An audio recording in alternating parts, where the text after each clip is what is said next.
Sa loob ng mahigit 12 taon bilang mag-asawa, pinagdaanan nina John Estrada at Priscilla Mireles ang maraming pagsubok at ngayon opisyal ng estranged. Ngunit kahit patuluyan ng isinara ni Priscilla ang kabanata ng kanilang pagsasama, may natitira pa rin pag-asa para kay John sa pag-aming si Priscilla pa rin ang love of his life at handa siyang pakasalan muli ang dating asawa. The Philippine Showbiz List presents detalye sa estranged relationship ni John Estrada at Priscilla Mireles. John and Priscilla's troubled marriage. Ang pagsasama nila John at Priscilla ay unti-unting nabalot ng kontrobersya at espekulasyon, lalo na pagdating sa usapin ng katapatan at komunikasyon. Ikinasal ang dalawa noong February 26, 2011 at biniyayaan ng isang anak na babae, si Samantha Anechka na ngayon ay 13 years old. Ngunit sa kabila ng mahigit isang dekadang pagsasama, lumutang ang balitang hiwalay na sila mula pa noong December 2024, kasabay ng mga chismis na umano'y pambababae ni John. Matatandaan na noong 2023, nagsimulang magbigay si Priscilla ng mga makahulugang post sa social media kung saan ilan sa mga ito ay nagtatanong kung ano ang dapat itawag sa mga babaeng nakikipaglandian sa mga lalaking may asawa. At tinawag niyang pathetic ang mga may asawa na humahabol sa mga single. Sa parehong taon, inamin din ni Priscilla na matagal na siyang dumaranas ng pagsubok sa kanilang relasyon at may ilang personal na dahilan kung bakit nahihirapan siya. Habang nagsasalita si Priscilla tungkol sa kanilang sitwasyon, nanatiling tahimik si John. Sa isang press conference noong May 2023, sinabi lamang niya na kung mayroon man siyang sagot o paliwanag, ito ay para lamang sa kanyang pamilya at sa mga taong mahal niya. Ngunit hindi tumigil ang mga usap-usapan. Noong July 14, 2024, nag-post si John ng mga larawan mula sa Boracay. Kasabay nito, kumalat ang isang viral reel sa Facebook na nagpapakita sa kanya sa isang club kasama ang isang mystery girl. Noong July 16, 2024, nang mag-livestream naman si Priscilla at doon na pag-alamang pumunta siya ng Brazil kasama ang anak. Hanggang sa inoff ni John ang comment section ng kanyang post at naglabas ng official statement noong July 17, kung saan ay itinanggi ang pagkakaroon niya ng relasyon kay Lily Holman o sa sino mang babae. Nilinaw niyang nagkakilala lamang sila sa Boracay. Sinabi ni John na nagdesisyon sila ni Priscilla to take a break sa kanilang pagsasama. Ngunit sa halip na pagtibayin ang kanyang pahayag, kinontra ito ni Priscilla. Sa isang post niya sa Instagram stories, itinanggi niyang mutual ang desisyon. Ipinahiwatig niya na hindi siya kasama sa pagdidesisyon ng break na binanggit ni John. Dagdag pa ni Priscilla, nalaman lamang niya ang tungkol sa umano'y break sa pamamagitan ng social media. Hininalang nagkaayos pa ang dalawa na makitang magkasama ang mga ito sa Singapore noong September 2024. Pero pagsapit ng November 2024, naiulat ang cryptic borrowed post ni Priscilla na, "When someone makes you an option, make them a memory." Kasabay yun na nag-viral na litrato ni John na may kasamang babae. Sinabi pa noon ni John na hindi niya kailangang magpaliwanag kung sino ang kinakaibigan niya, mapababae man o lalaki. Mula noon, naghiwalay na ng landas ang dalawa. Priscilla admitted she and John were civil in co-parenting. Sa kabila ng personal na issue, nagkita sina John at Priscilla noong February 11, 2025 sa 13th birthday na kanilang unika iha. Ito ang unang pagkakataon sa loob ng 8 buwan na nagbahagi si Priscilla ng mga litrato kung saan magkasama sila ni John sa iisang frame. Ito din ang isa sa unang public appearance nilang magkasama matapos ang hiwalayan.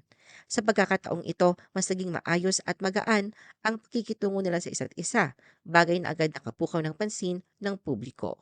Sa gitna ng selebrasyon, nagbahagi si John ng birthday message para kay Anechka, kung saan hindi rin niya nakalimutang purihin si Priscilla na tinawag niyang isang amazing person.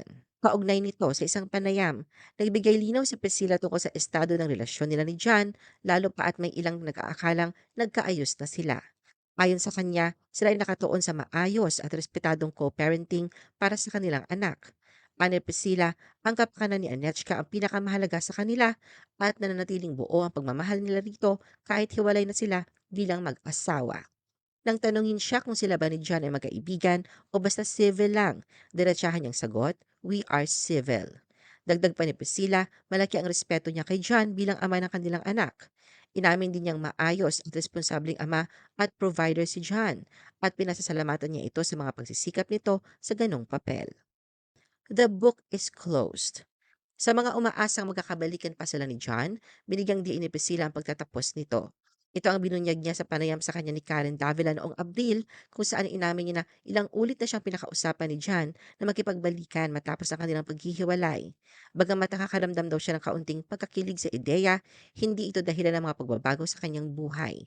Nilinaw niyang hindi dahil sa pag-asa niya makipagbalikan kaya siya nagbabago o pumapayat, taliwas sa sinasabi ng ilang netizens. Ipinaliwanag din ni Priscilla na mula nang lisanin niya ang kanilang tahanan kasama ang anak, hindi na siya nagbalak pang bumalik. Para sa kanya, ang sino mang umaalis sa sariling tahanan ay ginagawa ito dahil sa matibay na pasya, hindi para balikan ang nakaraan. Nang tanungin kung nakapag-move on na siya, diretsahang sinabi ni Priscilla na sarado na ang kabanatang yon ng relasyon nila ni John. Inamin din ni Priscilla na si John ay umaasa pa rin magbago ang kanyang damdamin, pero malinaw ang kanyang paninindigan kapag nagdesisyon na siya. Hindi na siya lumilingon pa.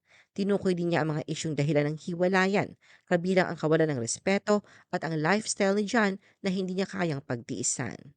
Pero wala raw siyang pagsisisi sa kanilang pinagsamahan at naniniwala siyang minahal siya ni John sa abot ng makakaya.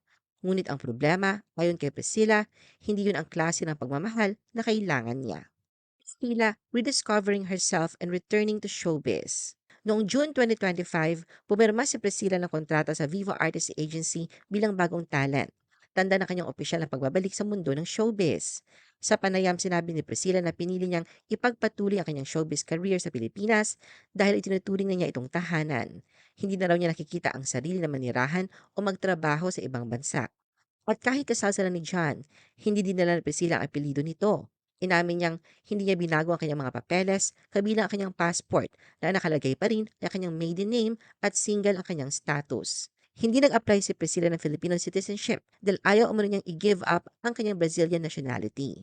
Sa pagbabalik showbiz, binigyang diin din ni Priscilla na hindi niya kailangang humingi pa ng permiso mula kay John sa mga desisyong ginagawa niya.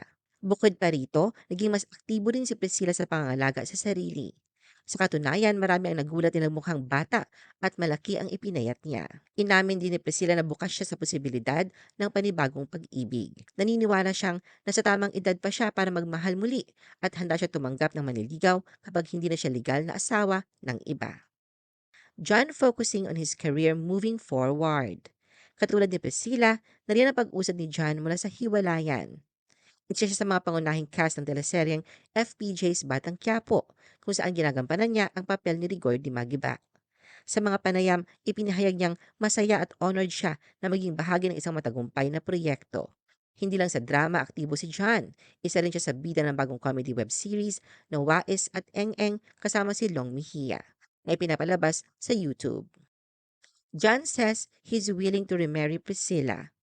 Kung vocal si Priscilla sa pagsasabing hindi na siya makikipagbalikan pa kay John, taliwas ito sa nararamdaman ng kanyang estranged husband. Sa gitna ng mga pinagdaan ng pagsubok sa buhay mag-asawa, sa isang panayam kamakailan, nagbigay ng matapat at emosyonal na pahayag si John tungkol sa kanyang dating asawa. Habang inaalala ang kanilang pinagsamahan, umaasa siyang naroon pa rin si Priscilla kapag natapos na niyang harapin ang kanyang mga personal na problema. Inamin ni John na si Priscilla pa rin ang love of his life. Dagdag pa ni John na kung maayos sila ang mga suliranin sa kanilang relasyon, handa siyang muling pakasalan si Priscilla kung ito din ang nais ng dating asawa. Sa kabila ng mga nakaraang issue, kabilang ng mga aligasyon ng pagtataksil na kumalat sa social media, noong nakaraang taon, ipinahayag ni John na umaasa pa rin siya sa pag-aayos at kapatawaran. Ano ang masasabi mo sa video na ito? Mag-like o mag-react at huwag mahiyang mag-comment. For our YouTube viewers, huwag kalimutan mag-subscribe at i-hit ang notification button. At para sa aming Facebook viewers, mag-like at follow sa aming Facebook page para updated ka sa mga showbiz chika. Thanks for watching!